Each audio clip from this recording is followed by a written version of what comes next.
There's a concept that's discussed, comes up a lot on Daf 18 as Yevamot, and also through a number of other pages around there, called Zika. And Zika is debating back and forth whether we hold by it, we consider it a legal principle, or we do not. So what is this idea of Zika? So say, a person passes away, leaving a widow who had no children, and his widow is now eligible for levirate marriage, and to marry one of the brothers, to be raising up his name and having children in his honor. And there's a question like, do the brothers want to marry this woman? Do they not want to marry the woman? If they want to marry her, they can marry her in what's a process called yibum, levirate marriage, or they can do something called the chalitza, which exempts from it. But before that, are they already tied? Is the moment the brother passes away and he leaves a widow with no children, are his brothers immediately tied to this woman in a kind of semi-binding fashion?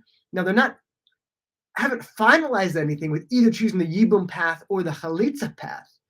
But is there already a tie? So what is the ramifications of that?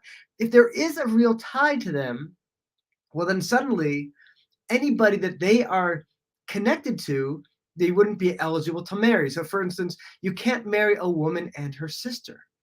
So it could be that you were interested in marrying this woman's sister, but suddenly your brother who was married, your brother passes away, and suddenly you've got a Zika relationship with this woman. You've got a tie to her. Now, because you've got this marital tie, suddenly her sister becomes forbidden because you can't have a tie to both of them.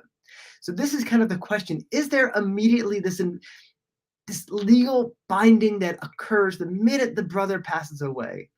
Or is it kind of suspended until you take the path of doing either the Yibum or the Chalitza? And it's debated back and forth amongst the rabbis.